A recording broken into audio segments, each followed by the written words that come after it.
అదే RTV app వార్తల్ని క్షణాల్లో చదివే అవకాశం ఉంటుంది. ఒక న్యూస్ పేపర్, ఒక టెలివిజన్ ఛానల్ మీ చేతుల్లో ఎప్పుడూ ఉంటాయి. చూస్తున్నారు, అమెరికా నుంచి ఫోన్ రావడంతో పాకిస్తాన్ వణికిపోతోంది. దీంతో యూటర్న్ తీసుకుంది. న్యూక్లియర్ బాంబు విషయంలో మీటింగ్ జరిగిందంటున్నారు పాకిస్తాన్.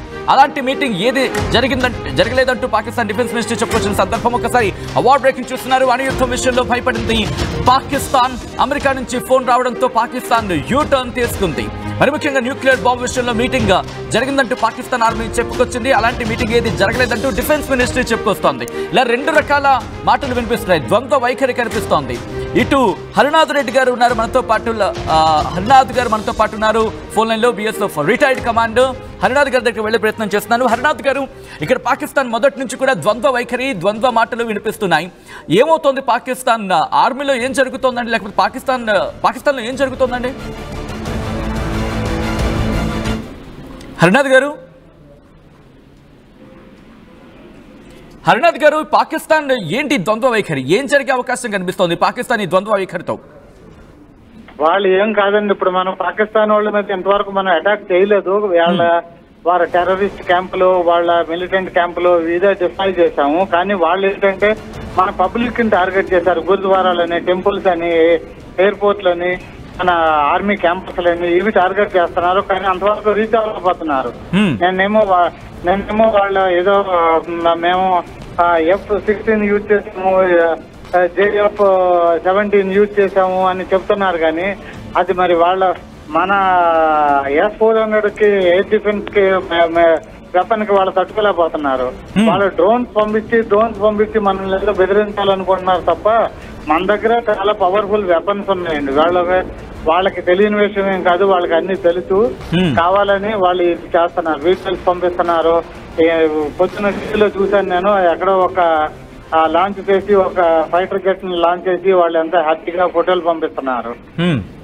ఈ రోజు ఇంకో విషయం ఏంటంటే వాళ్ళు ఎవరో పెద్ద లీడర్ చనిపోయాడు. ఎందుకంటే ఒక పక్క ఏమో బలూచిస్తాన్ లిబరల్ ఆర్మీ కూడా అటాక్ చేస్తుంది వాళ్ళకి, ఒక పక్క ఇండియన్ మన ఆర్మీ కూడా అటాక్ చేస్తుంది. ఈ రెండు అటాక్లని తట్టుకోలేకపోతున్నారు. అందు గురించి వాళ్ళ దగ్గర ఉన్న వెపన్స్ ఏమున్నది? ఏం లేవు. వాళ్ళ దగ్గర ఉన్న వెపన్స్ ఉన్నాయన్నీ చైనా నుంచి తెప్పించుకున్నాయి. చైనా నుంచి కానీ టర్కీ నుంచి కానీ తెప్పించుకున్న అక్కడి నుంచి ఒక్కసారి అణుయుద్ధం గురించి మాట్లాడుకునే ప్రయత్నం చేద్దాం. హరినాథ్ గారు, ఆయన కోసం ఒక్కసారి మీ లైన్లో కూడా ప్రయత్నం చేయండి. బ్యాక్ టు బ్యాక్ అప్డేట్స్ అందుతున్నాయి. Back to back minute to minute update వస్తుంది. మరి ముఖ్యంగా రిమెంబర్ ఆర్టీవీ ఒకటే చెప్పాలనుకుంటుంది, ఫ్యాక్ట్ చెక్ చేసి పూర్తి సమాచారాన్ని ఫిల్టర్ చేసుకున్న తర్వాత మాత్రమే మీ ముందు ఇచ్చే ప్రయత్నం చేస్తోంది. వస్తున్న సమాచారాన్ని పూర్తిగా ఫిల్టర్ చేసిన తర్వాత మాత్రమే అందరికన్నా ముందుగా వేగంగా ఖచ్చితత్వంతో సమాచారం మీ ముందు ఇచ్చే ప్రయత్నం చేస్తోంది. ఒకసారి అనదర్ బిగ్ బ్రేకింగ్ న్యూస్ కి వెళ్లే ప్రయత్నం చేద్దాం. దానికి సంబంధించి award breaking Here it is on the screens of RTV. Nuclear bomb కి సంబంధించి మీరు చూస్తున్నారు ప్రస్తుతం. Back to back another breaking news కూడా రాబోతోంది. అంతకన్నా ముందు పాకిస్తాన్ మీరు చూస్తే కనుక ఇక్కడ ద్వంద్వ వైఖరి కనిపిస్తోంది. రెండు నాల్కల ధోరణి అవలంబిస్తోంది. ఒక పక్క అణుయుద్ధానికి సై అంటోంది, ఇంకో పక్క నెయ్యి అంటోంది. భయపడుతోందా? అదే మాట వినిపిస్తోంది. ఈ రోజు పాకిస్తాన్ మీద భారత్ చేసిన దాడి ఒక్కసారిగా వణికిపోయింది. ఎక్కడెక్కడ Sialkot air base, Lahore air base, Sargodha air base, Noor Khan air base, Rawalpindi air base, Punjab, Pakistan కి సంబంధించి ఈ 6 చోట్ల కూడా దాడి చేసింది. 6 చోట్ల కూడా విరుచుకుపడింది. ఇదే అంశానికి సంబంధించి భారత్ చెప్పుకొచ్చింది. ఇంట్రెస్టింగ్ గా ఇది రాత్రి 1 గంట ఆ ప్రాంతంలో జరిగితే 3 గంటలకి ఆ దేశ DGISPR ఆయన వచ్చి మాట్లాడతాడు. ఆయన వచ్చి ఏమంటాడంటే కనుక ప్రస్తుత పరిణామాలకు సంబంధించి వాటిని కూర్చోవేయడం జరిగింది. ఆయన అహ్మద్ షరీఫ్ చౌదరి వచ్చి మాట్లాడతాడు. ఆల్ రైట్, ఆయన వచ్చి బయటకు వచ్చి మాట్లాడతాడు. సో ఇటువంటి పరిస్థితి. ఒక్కసారి మనతో పాటు ఇదే అంశానికి సంబంధించి మాట్లాడడానికి ఒక్కసారి విజువల్స్ మీరు చూసే ప్రయత్నం చేయండి. కార్గిల్ జవాన్ ధనుంజయ్ మనతో పాటు జాయిన్ అవుతున్నారు. ఒకసారి ఆయన దగ్గరికి వెళ్ళే ప్రయత్నం చేద్దాం. ధనుంజయ్ గారు నమస్తే అండి. ధనుంజయ్ గారు, నా మాట వినిపిస్తుందా అండి? ధనుంజయ్ గారు, ఈరోజు న్యూక్లియర్ వార్ కి ఓ పక్క సై అంటోంది, ఇంకో పక్క నెయ్యి అంటోంది. ఎలా చూడాలి ఈ పాకిస్తాన్ రెండు నాలుకల ధోరణిని? న్యూక్లియర్ వార్ చేయాలంటే మన యూఎన్ నుంచి మనకు పర్మిషన్ రావాలి. వాడు చికప్పు కొడుతూ ఏమీ చేయడు. వాడు ఒకటేస్తే మేము 4 వేస్తాం. మన దగ్గర న్యూక్లియర్ ఏమైతే ఉండే తీయాలి కాదు సార్. మనం 25 ఏళ్ల క్రితమే మనం తయారు చేసుకున్నాము. న్యూక్లియర్ అన్ని ఉండే సార్ మన దగ్గర. ఏ ఇబ్బంది బయాలజికల్ పవర్స్ ఉండే అన్ని ఉండే. Everything we had. సో వాడు చేస్తే దానికి డబుల్ మనం చేస్తాం. వాడు చేస్తే వాడు కూడా ఇబ్బంది అవుతుంది, మనకు కూడా ఇబ్బంది అవుతుంది. సో దాని మీద మనం ఫోకస్ చేయడం లేదు. పోయాము సార్. అంత లోపలే వానికి అర్థం చేయడానికి మేము రెడీగా ఉన్నాము. మా ఇండియాలో మన ఇండియాలో వచ్చేసి జై జవాన్ జై కిసాన్ అని చెప్పేసి మనం ఆయనకి ఎప్పటికీ మనం చేస్తాం. ధనంజయ్ గారు వచ్చే ప్రయత్నం చేస్తాను. కార్గిల్ లో మీరు వాళ్ళతో తలపడ్డారు, వాళ్ళతో యుద్ధం చేశారు. వాళ్ళ మైండ్ సెట్ ఎలా ఉంటుంది? వాళ్ళ మైండ్ సెట్ ఈ టైంలో ఎలా ఉంటుందండి? ఎంత కన్నింగ్ గా ఉంటుంది? సార్ వాళ్ళు ఏంటంటే సార్ వాళ్ళు యాక్చువల్లీ డైరెక్ట్ గా ఎప్పుడు యుద్ధం చేయలేదు సార్ వాళ్ళు. ఓకే అండి. వాళ్ళు ఎప్పుడైనా ఈ రోజు కాదు, నేను 1988 నుంచి వాళ్ళని చూస్తూనే ఉన్నా. 1991 లో వచ్చేసి పాకిస్తాన్ లో JKL ఎప్పుడు స్టార్ట్ చేసేది వాళ్ళే సార్. అప్పటి నుంచి వాళ్ళు ట్రైన్ చేసేసి మన పిల్లల్ని అన్ఎంప్లాయ్మెంట్ తీసుకుపోయి ఆడ ట్రైన్ చేసేసి మన మీద వాళ్ళు బాంబులు వేయడము, ఏదైతే ఇంప్రూవైజ్డ్ బాంబులు వేయడము ఇలాంటి చేసి పంపించినారు. అప్పుడు కూడా మనం వాళ్ళని అన్ని తిప్పి కొట్టినాం సార్. నేను ఆర్మీ ఇంజనీర్స్ లో పనిచేసినటువంటి ఒక నాన్ కమిషనర్ ఆఫీసర్ నేను. సార్ ఒక్కసారి నాకు కాస్త టైం ఇచ్చే ప్రయత్నం చేయండి. ఈ సందర్భంలో మన జవాన్లందరికీ we say salute to the armed forces, salute to the forces. Front warriors గా ఉండి ఈరోజు దేశం కోసం ప్రాణాలను పరంగా పెట్టి పోరాటం చేస్తున్న ప్రతి ఒక్క సైనికుడికి సెల్యూట్, హ్యాట్స్ ఆఫ్. ఎందుకంటే మీరు చేస్తున్న ఈ త్యాగం, బహుశా త్యాగం అనే పదం కూడా తక్కువేమో, ఈరోజు ప్రతి ఒక్కడు గర్వించదగ్గది, ప్రతి ఒక్కడు గుర్తుంచుకోవాల్సిన విషయం. మనతో పాటు అదే జవాన్ కార్గిల్లో భారత్ను కాపాడిన వ్యక్తుల్లో ఒక వ్యక్తి మనతో పాటు ఉన్నారు. రిమెంబర్, ఆయనే ధనుంజయ్. ఆయనతో పాటు మనం మాట్లాడుతున్నాం. సార్ ధనుంజయ్ గారు, it's an honour to talk to you అండి. ఎందుకంటే ఇలాంటి యుద్ధ సందర్భాల్లో నాలాంటి వాడికి, ఎందుకంటే మేము డైరెక్ట్గా ఎక్స్పీరియన్స్ చేయకపోయినా కాస్త ఆ సెగమకు తగులుతూ ఉంటే ఇంత రగిలిపోతున్నాం. మీరు ఆ మంటల్లో వాళ్ళు ఎదుర్కొన్నారు. ఆ మంటల్లో మీరు దహనం అయిపోతూ కూడా వాళ్ళ నుంచి దేశాన్ని కాపాడే ప్రయత్నం చేశారు. ఎలా ఉంటుందండి వాళ్ళ దుర్మార్గపు ఆలోచన? ఏ స్థాయిలోకి చేరుకుంటూ ఉంటుంది? ఎటువంటి దుర్మార్గపు ప్రణాళిక చేస్తూ ఉంటారు యుద్ధంలోకి దిగాక? సార్ వాళ్ళు టోటల్లీ చీటర్స్ సార్. వాళ్ళ జాతి లక్షణము, వాళ్ళ కోతి లక్షణము అలాగే ఉంటుంది సార్. మన హిందుస్థాను లక్షణం ఏమంటే డైరెక్ట్ టు హిట్. సో వాళ్ళు ఎప్పుడైనా సరే ఇండైరెక్ట్ గానే ఫస్ట్ చేస్తున్నారు సార్. ఈ రోజు కూడా అలాగే చేస్తున్నారు. మనము ఎప్పటికీ భయపడే క్వశ్చన్ లేదు. 3 సార్లు మనం విజయం సాధించినాము. ఈ రోజు కూడా సింధూరు విజయం సాధించేది ఖాయం సార్. అదొకటి. నెక్స్ట్, మేము ప్రీవియస్ గా నేను ఓపీ విజయ్, ఓపీ పరాక్రమ్ అన్ని మొత్తం యుద్ధాలు అటెండ్ చేసినటువంటి వ్యక్తి నాయక్ ఎస్ ధన విజయుడు. నాకు డబల్ సైటేషన్ ఆ కాలంలోనే మాకు సైటేషన్. ఈ రోజు సార్ మా కర్నూలు నుండి, ఆంధ్రప్రదేశ్ నుండి నా ఎవరైతే ఎక్సెన్స్ మెన్ ఉన్నారో మొత్తం రావడానికి, అంటే నా పిల్లలు, నా తమ్ముళ్ళు అలా పోరాటం చేస్తున్నారు. వాళ్ళకి మనోబలాన్ని ఇచ్చుకుంటూ మా మొత్తం అన్ని జిల్లాలలో ఎవరైతే మా పిల్లలు ఉన్నారో వాళ్ళ కోసం అని అర్థం చేసుకోగలను. ఎందుకంటే ప్రతి ఒక్కరు అదే కోరుకుంటున్నారు. మాకు కూడా ఒక కర్రపుల్ల, ఒక కట్టెపల్లనివ్వండి, వెళ్ళి కొట్టేసి వస్తామంటున్నారు. అందరిలో కూడా అదే కలిసి కనిపిస్తుంది. మీరు కార్గిల్లో పోరాడిన వ్యక్తి, ఎన్నో యుద్ధాలను కావచ్చు, లేకపోతే ఎన్నో రిటాలియేషన్స్ ని చూస్తున్నారు. కాబట్టి ప్రస్తుతం అక్కడ మన వాళ్ళ పరిస్థితి ఎలా ఉంటుందండి? ఎందుకంటే యుద్ధంలో దిగిన వాళ్ళకి తెలుస్తుంది ఆ నొప్పి. చెప్పిన వాడికి, నాలాంటి వాడికి బహుశా మాటలే ఈజీ అయిపోతాయి, కానీ దిగిన వాడికి మాత్రమే బాధ, ఆ పెయిన్, ఆ డెన్సిటీ అర్థమవుతూ ఉంటుంది. సో మీరు యుద్ధంలో ఉన్నారు, కార్గిల్ యుద్ధం చేశారు. ఎలా ఉంటుందండి ఒక సగటు జవాన్ పరిస్థితి ఆ యుద్ధ సందర్భాల్లో? It is true sir. మీరు చూడకపోయినా కానీ కూడా మీరు మీ ఛానల్ నుంచి RTV గారికి real I'm salute to you.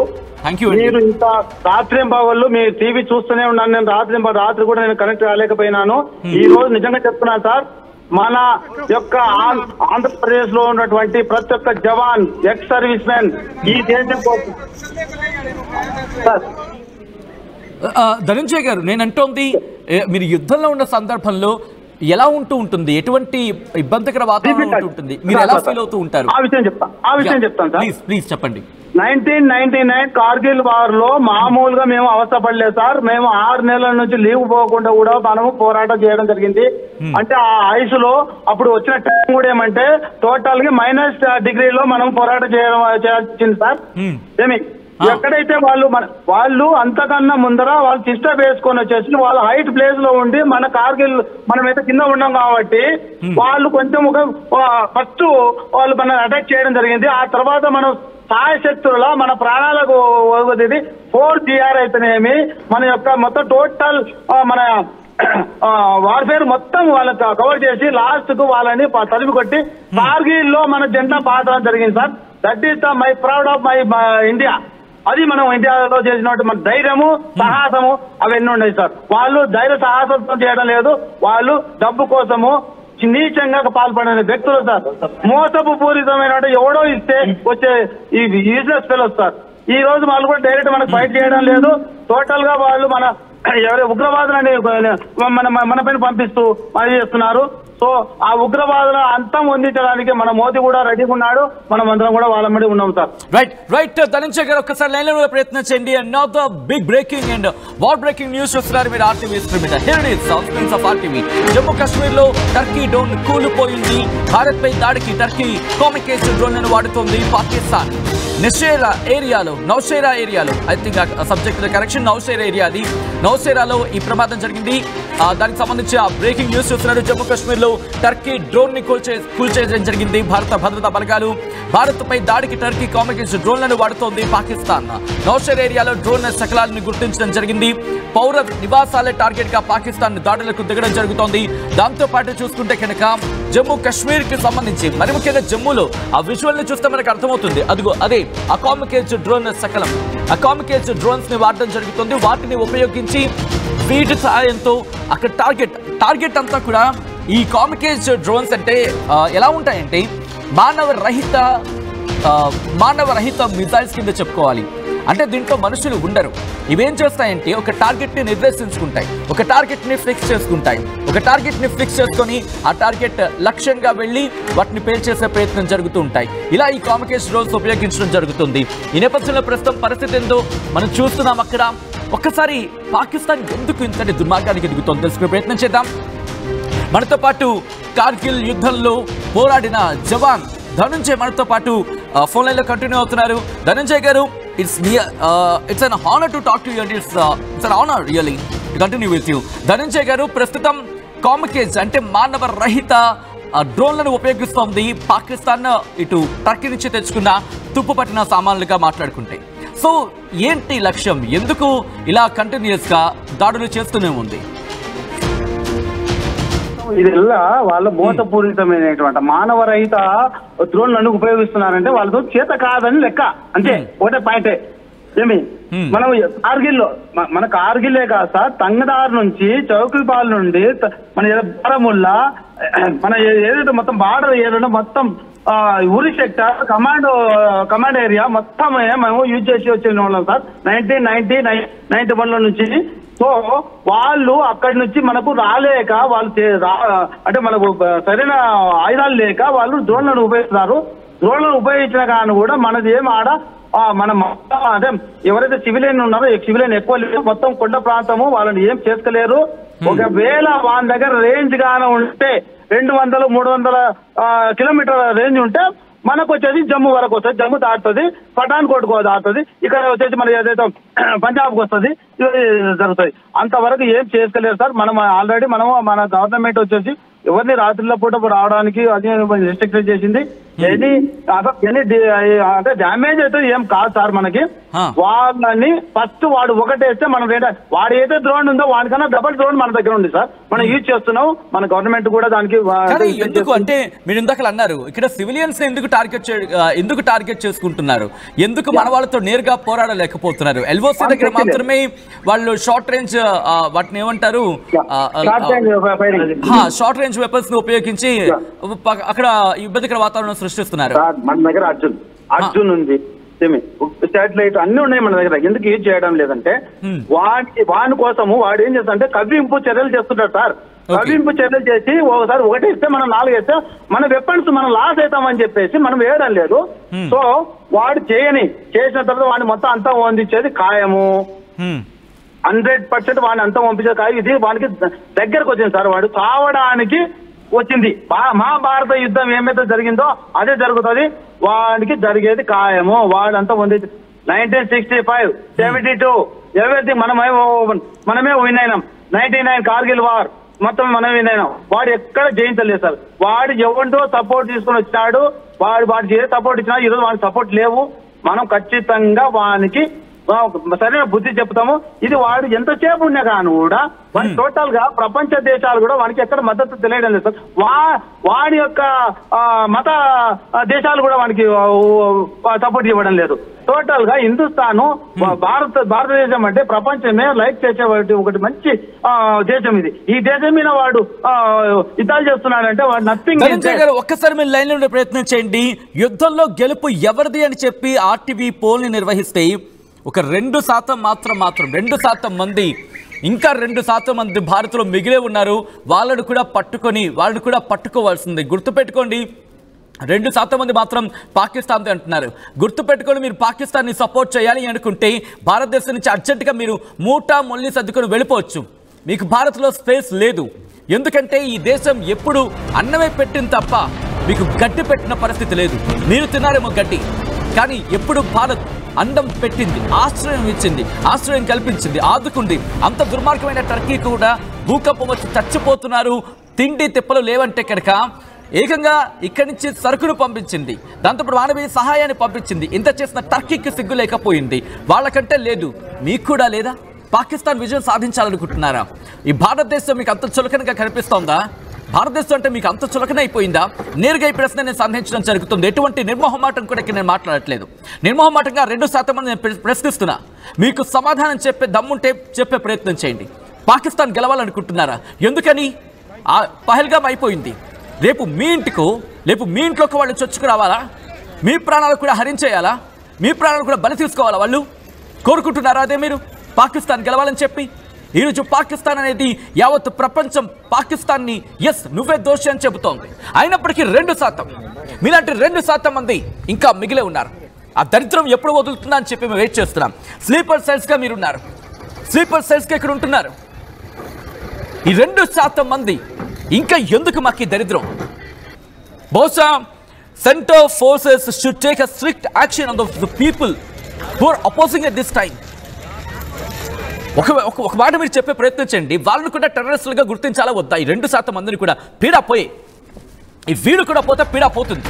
నేను ధనంజయ్ గారి దగ్గరికి వెళ్ళే ప్రయత్నం చేస్తాను ఇదే క్వశ్చన్కి సంబంధించి. ధనంజయ్ గారు, ఏంటంటే మనకి దరిద్రం? మన దేశంలో ఉండి మన ఉప్పు తింటూ ఇంకా మన పాకిస్తాన్ గెలవాలని కోరుకుంటున్న దిక్కుమాలిన దరిద్ర కొట్టి ప్రజలు ఇంకా మన దగ్గర ఉన్నారండి. బహుశా సబ్జెక్ట్ ద కలెక్షన్ ఎవరు మనోభావాలు దెబ్బతింటే కనుక. ఎందుకంటే మనం ఏం చేస్తున్నాం? మన దేశానికి మనం అపోజ్ చేసుకుంటున్నావా? ధనంజయ్ గారు ఒక్కసారి మీరు రియాక్ట్ అయ్యే ప్రయత్నం చేస్తారా అండి?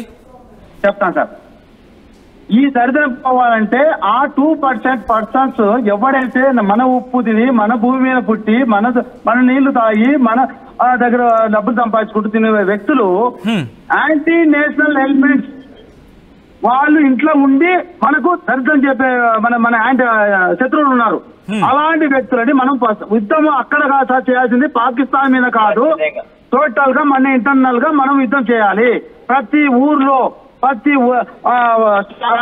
జిల్లాలో, రాష్ట్రంలో అన్ని మనం ఎలిమెంట్స్ పట్టుకొని ఫస్ట్ వాళ్ళని సరెండర్ చేస్తే ఈ యుద్ధం అనేది రానే రాదు.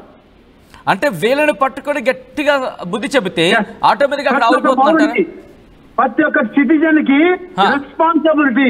ఇండియన్ పౌరుడు ఎవడైతే ఉన్నాడో, నిజమైన పౌరుడు ఎవడైతే ఉన్నాడో వాడు ఎవడైతే యాంటీ నేషనల్ ఎలిమెంట్స్ ఉన్నాడో వాడిని మనకు అండుకొని. ఎందుకంటే నేను ఆర్మీలో చేసినాను కాబట్టి కాశ్మీర్ లో వచ్చేసి 7 years my service 1991 to 2003. 2 times turn over మైది. నేను చెప్తున్నాను ఆ రోజు వరకు చూస్తున్నాం కదా. మనము ఒక ఆపరేషన్ పోయినా, ఒక ఫైటింగ్ పోయినా కానీ కూడా మనకి ఎవడు ఏం చెప్పడు సార్. అక్కడ చెప్పకపోవడం కారణం ఏమంటే వాడిని పట్టుకోలేము. ఈ రోజు మనకు మన పైగా జరగడం కారణం ఏంటి? వాళ్ళ సపోర్టు. వాళ్ళ సపోర్ట్ లేకపోతే మన పిల్లలు, మన బంధువులు, మన అన్నదమ్ములు చనిపోయేవాళ్ళు కాదు కదా సార్. ఇది జరుగుతుంది. So India is one. India మన కాశ్మీర్ అందరు అంటే కాశ్మీర్ టు కన్యాకుమారి మనం అంతా ఒకటే అనుకున్నప్పుడే మనం అంతా వాళ్ళ మీద ఫైట్ చేయగలం. మనకు ప్రాబ్లం ఏమవుతుందంటే సౌత్ ఇండియాలో కానీ ఇండియాలో అంటే నార్త్ ఇండియాలో కానీ వెస్టర్న్ టైప్ అయితే ఇండియాలో కానీ ఏమవుతుందంటే టోటల్ గా ఈ పొలిటీషియన్స్ చేంజ్ కావాలా. కారణం ఏమంటే వాళ్ళు ఈ రోజు ముఖ్యమంత్రి కావడానికి కోసమో ఒక ప్రధానమంత్రి కావడానికి కోసమో టోటల్ గా కొలాప్స్ చేస్తున్నారు ఇండియాని. ఎవరైతే ఇప్పుడు మన నరేంద్ర మోడీ గారు ఉన్నారో వాడు త్రీ టైమ్స్ వచ్చేసి ఆయన ప్రధానమంత్రి అయినాడు. ఆయన ఒక కాన్సెప్ట్ మీద ఉన్నాడు. ఒక ఇండియాలోనే కాకుండా వరల్డ్ లోనే ఒక మంచి లీడర్ గా నంబర్ 1 లీడర్ గా ఎదుగుతున్నాడు. ఆయనకు మనం సపోర్ట్ చేయాలి. ఈ రోజు అదే కాన నరేంద్ర మోడీ గాన లేకపోతే మన ఇండియా ఎక్కడికో పోయేది. సో అది కొంత మంచి చేసినా కొంత చెడు చేసినా అదాలు అవుతాం. సో మనం ఏం చేయాలంటే నెక్స్ట్ మన ఇండియా కోసము మన మాతృభూమి కోసము ప్రాణాలు తెగించి పని చేయడానికి కోసం పని చేయాలి. కానీ కొంతమంది వెస్ట్ బెంగాల్ అయితేనేమి కొన్ని బార్డర్ ఏదైతే రాష్ట్రాలు ఉన్నాయో ఏదైతే మన బార్డర్ రాష్ట్రాలు ఉన్నాయో ఆ రాష్ట్రాలు వేరే బంగ్లాదేశ్ నుండి ఇక్కడ నుంచి పాకిస్తాన్ నుండి వచ్చినటువంటి వ్యక్తులని వాళ్ళ ఓటు బ్యాంక్ కోసం ఉపయోగించుకుంటున్నారు. అలాంటి మంచి ఆర్టికల్స్ మనం ఏదైతే మనం చేంజ్ చేసినాడో మన నరేంద్ర మోడీ గారు అలాంటివి చాలా స్ట్రాంగ్ డిసిజన్స్ అంటే మనం 70 ఏళ్ల నుంచి చేయలేనటువంటి మంచి రాజ్యాంగ సవరణలు చేస్తున్నటువంటి ఆయనకు నిజంగా రియల్లీ ప్రధాని మోదీతో త్రివిధ దళాల అత్యవసర సమావేశం ముగిసింది. ప్రధాని మోదీకి కార్యాచరణ వివరించింది ఆర్మీ ఎయిర్ ఫోర్స్. సరిహద్దులు అనుసరించాల్సిన వ్యూహాలకు సంబంధించి కూడా ఇటు డైరెక్షన్స్ ఇచ్చింది కేంద్రం. ప్రధాని మోదీకి కార్యాచరణ వివరించారు ఆర్మీ ఎయిర్ ఫోర్స్ అధికారులు. వాళ్లతో పాటు సరిహద్దులు అనుసరించాల్సిన వ్యూహంపై ప్రధాని మోదీకి వివరించారు త్రివిధ దళాధిపతులు. రాబోయే 2 రోజులు చాలా కీలకమంటూ వెల్లడించిన పరిస్థితి. ఇప్పటివరకు జరిగిన దాడుల వివరాలు ప్రధానికి చెప్పుకొచ్చారు అధికారులు. దానికి సంబంధించిన వార్ బ్రేకింగ్ మీరు చూస్తున్నారు. ప్రధాని మోదీతో త్రివిధ దళాల అత్యవసర మీటింగ్ ముగిసింది. ఈ 2 రోజులు చాలా కీలకం. రాబోయే 2 రోజులు అత్యంత కీలకం. ఎందుకంటే ఇక్కడ వినిపిస్తున్న మాట ఇటు భారత్కు సంబంధించి భారత్ ఒకటే చేస్తోంది. అటు నుంచి వచ్చే యుద్ధ విమానాలు కావచ్చు, మిసైల్స్ కావచ్చు, లేకపోతే డ్రోన్లను కావచ్చు, వాటిని గాల్లోనే పేల్చేసే ప్రయత్నం చేస్తోంది. ఈ నేపథ్యంలోని ఇంకొన్ని రోజుల పాటు ఈ పరిస్థితి కొనసాగే అవకాశం ఉందని చెప్పి అంచనా నేపథ్యంలోని ఇటు త్రివిధ దళాధిపతులు ప్రధాని మోదీకి వివరించారు ఏం జరుగుతోంది, ఎక్కడికి ఎటువంటి పరిస్థితి ఉంది, ఎట్ ద సేమ్ టైం మనం ఎటువంటి దాడులకు వెళ్ళడం జరుగుతోంది, మన దగ్గర ఉన్న యుద్ధ సామాగ్రి ఏంటి, దాంతోపాటు మన దగ్గర ఉన్న యుద్ధ నైపుణ్యం ఏంటి, అలాగే మన దగ్గర ఉన్న సైన్యం పరిస్థితి ఏంటి, రిజర్వ్డ్ ఫోర్సెస్ ఎంతమంది ఉన్నారు, ఎక్కడెక్కడ డిప్లాయ్ చేయడం జరుగుతోంది, ఏ ప్రాంతాల్లో ఎంతమంది డిప్లాయ్ చేయడం జరుగుతోంది, పాకిస్తాన్ వ్యూహం ఎలా ఉంది, పాకిస్తాన్కి సంబంధించి ఏ ప్రాంతాన్ని టార్గెట్ చేస్తుంది, జమ్మూను ఎందుకు టార్గెట్ చేయడం జరిగింది, పంజాబ్ ఎందుకు టార్గెట్లో ఉంది, రాజస్థాన్కి సంబంధించి ఎందుకు అక్కడ అటువంటి పరిస్థితులు ఉన్నాయి, ఇవన్నీ కూడా మాట్లాడుకుంటున్న పరిస్థితి. ఇప్పుడు ఈ నేపథ్యంలోని కీలక పరిణామం కింద చెప్పుకోవాలి. ప్రధాని మోదీతో ఇటు త్రివిధ దళాల ఆ మీటింగ్ ముగిసింది. ఎమర్జెన్సీ మీటింగ్ ఏం జరిగే అవకాశం ఉంది తెలుసుకుందాం. మనతో పాటు వింగ్ కమాండర్ జగన్మోహన్ మనతో పాటు ఫోన్ లైన్లో జాయిన్ అవుతున్నారు. జగన్మోహన్ గారు నమస్తే అండి. జగన్మోహన్ గారు నమస్తే అండి. నమస్తే అండి. జై హింద్. కెన్ యు హియర్ మీ? జై హింద్ జగన్మోహన్ గారు. జగన్మోహన్ గారు, ఇటు ప్రధాని మోదీతో కీలక భేటీ ముగిసింది మన త్రివిధ దళాధిపతులకు సంబంధించి. 2 రోజులు అత్యంత కీలకం అంటున్నారు. ఎందుకు 2 రోజులు అత్యంత కీలకం, ఏ విధంగా చూడాలి? ప్రతి నిమిషము కీలకమేనండి. ఇప్పుడు 2 రోజులు 10 days 15 days అని కాదండి. ఇప్పుడు లాస్ట్ మనం 22వ తారీఖు ఏప్రిల్ మొదలైన కథ ఆ రోజుతో మొదలైన కథ కాదు నిజంగా. 35 ఏళ్ల నుంచి we been suffering terrorism in one form or the other, అటువైపు నుంచి పాకిస్తాన్ నుంచి. దానికి 7వ తారీఖు మే మనం ఒక శ్రీకారం చుట్టాం ఆపరేషన్ సింధూర్తో. సో ఆబ్వియస్లీ ప్రతి నిమిషం ఇప్పుడు ఆ రోజు నుంచి వాళ్ళు 4వ రోజు రాబోయే రోజుల్లో కూడా ప్రతి సెకండ్ పాకిస్తాన్ వైపు నుంచి ఒక యుద్ధ రీతిలోనే ప్రతి యాక్షన్ అవుతున్నది. మన యాక్షన్ ప్రతి యాక్షన్ కూడా నాన్ ఎస్కలేటరీ అండ్ వెరీ కంట్రోల్డ్. ఇవాళ బ్రీఫింగ్ లో కూడా మినిస్ట్రీ ఆఫ్ ఎక్స్టర్నల్ అఫైర్స్ నుంచి ఫారెన్ సెక్రటరీ మిస్రీ గారు ప్లస్ మినిస్ట్రీ ఆఫ్ డిఫెన్స్ నుంచి కర్నల్ సోఫియా ఖురేషి గారు and wing commander Vyomika Singh గారు వీళ్ళందరూ కూడా మనకి బ్రీఫ్ చేసింది ఏంటి, ఎస్కలేటరీ యాక్షన్ అటువైపు నుంచి కంటిన్యూస్ గా అవుతున్నది. మనం we're controlling that escalation. At the same time మన retaliatory action is accordingly graded. వాళ్ళు చేసిన ప్రతి యాక్షన్ కి మనం ఒక రియాక్షనరీ మెజర్ చేసుకుంటా, అట్ ద సేమ్ టైం మనల్ని మనం ఎలా ప్రొటెక్ట్ చేసుకోవాలో చూసుకుంటా చేస్తున్నాం. సో ఈ ఇంపార్టెంట్ మీటింగ్ ఇప్పుడు మీరు చెప్పిన అదే త్రివిధ దళాలు ప్లస్ ఎన్ఎస్ఏ ఉన్నారు, ప్లస్ డిఫెన్స్ మినిస్టర్ ఉన్నారు, ప్రధానమంత్రి గారు ఉన్నారు, సిడిఎస్ గారు ఉన్నారు. సో వీళ్ళందరూ ఉన్నారు అంటే these are the top most brains and top most authorities of this country, మన దేశానికి. వాళ్ళు ఏం ఆలోచిస్తున్నారు, ఏం డిస్కస్ చేస్తున్నారు వాళ్ళకి వదిలేద్దాం. మన లెవెల్లో we can be absolutely certain దేశానికి ఏదైతే కరెక్టో అదే యాక్షన్ తీసుకుంటారు అని మనం డెఫినెట్లీ కాన్ఫిడెంట్ గా ఉండొచ్చు. ఇప్పటిదాకా కూడా అదే మనకి కనిపిస్తున్నది కూడా. భారతదేశం ఎప్పుడు కూడా ఎప్పుడైతే యునైటెడ్ గా యాక్షన్ తీసుకుంటుందో ప్రపంచం అంతా నుంచోనే చూస్తుంది. తప్పట్లు కొట్టాల్సింది తప్పదు వాళ్ళకి. మనం చేయాల్సింది చేద్దాము. Will continue to do this అండి. జగన్మోహన్ గారు ఐ రిక్వెస్ట్ ఒక్కసారి మీరు లైన్ లో ఉండే ప్రయత్నం చేయండి, ఎందుకంటే కొన్ని విజువల్స్ చూపించే ప్రయత్నం చేస్తున్నారు వ్యూవర్స్ కి. And after that I just coming to you in just 1 minute. ఆ విజువల్స్ ని చూసే ప్రయత్నం చేయండి. ఇదిగో పాకిస్తాన్ డ్రోన్ దాడులు విఫలం చెందాయి. మొత్తం 6 లొకేషన్స్ మీరు చూడొచ్చు. పంజాబ్, హర్యానా, రాజస్థాన్, అమృత్సర్, జమ్మూ, సియాల్కోట్ ఈ 6 చోట్ల పాకిస్తాన్ డ్రోన్లను ఇటు భారత్ యాంటీ మిసైల్ సిస్టమ్, అది L-70 అనుకోండి, S-400 అనుకోండి, లేకపోతే ఆకాశ్ అనుకోండి, లేకపోతే ఇటు ZM-23mm, సో ఇవి కావచ్చు, ఇవేవైనా సరే ZU. సో ఈ missile system, anti missile system వాటిని కూల్చేయడం జరిగింది. పంజాబ్లో చూస్తే ముక్కముక్కలైపోయింది, హర్యానాలో కూడా అటువంటి పరిస్థితి, రాజస్థాన్లో కూడా ఆ శకలాలు మాత్రమే ఢీకొన్న పరిస్థితి ఉంది, అమృత్సర్లో కూడా అదిగో మీరు చూడొచ్చు ఆ శకలాలు. అది మీరు చూస్తే కనుక ఆ శకలాలకు సంబంధించిన విజువల్స్ మీరు అక్కడ ఆ ఫ్రేమ్లో కనిపిస్తున్నాయి. జమ్మూలో కూడా ఆ ధూళి, ఆ దుమ్ము, అదిగో ఆ యుద్ధ వాతావరణం అక్కడ ప్రస్ఫుటిస్తోంది. సియాల్కోట్లో కూడా పూర్తిగా కాలిపోయిన తర్వాత ఆ పొగను మీరు చూస్తున్నారు సియాల్కోట్ దగ్గర. అది పాకిస్తాన్ డ్రోన్ల వైఫల్యానికి సంబంధించి. దాంతోపాటు భారత్ ఈరోజు పాకిస్తాన్ మీద అరౌండ్ 1 ఆ టైంలో పాకిస్తాన్ ఒప్పుకుంది ఎస్ భారత్ దాడి చేస్తుందని చెప్పి. విజువల్ చూడొచ్చు. Sialkot air base, Lahore air base, Sargodha air base, Noor Khan air base, Rawalpindi air base, Punjab పాకిస్తాన్కి సంబంధించి. రావల్పిండి పిండి అయిపోయింది. రావల్పిండి అయితే వాళ్ళంతా మాట్లాడుకుంటున్నారు. నూర్ ఖాన్ ఎయిర్ బేస్ వాళ్ళకి అత్యంత కీలకమైన ఎయిర్ బేస్ కింద మాట్లాడుకుంటుంటారు. సియాల్కోట్ భారీగా దగ్గరగా ఉంటుంది. లాహోర్ కూడా అత్యంత కీలకమైన నగరం వాళ్ళకి. సరద్గా ఎయిర్ బేస్ కూడా చాలా కీలకమైన ప్రాంతం. వీటిని భారత్ తునకలు చేస్తుంది. అసలు ఎయిర్ బేస్ ఎందుకు మనం టార్గెట్ చేస్తున్నాం అనేది తెలుసుకునే ప్రయత్నం చేద్దాం. అంతకన్నా ముందు another war breaking news coming here on the screens of RTV. మరిన్ని వీడియోస్ కోసం ఛానల్ ని సబ్స్క్రైబ్ చేయండి. లేటెస్ట్ అప్డేట్స్ కోసం వాట్సాప్ ఛానల్ ని ఫాలో చేయండి. అండ్ లింక్ డిస్క్రిప్షన్ లో ఉంది.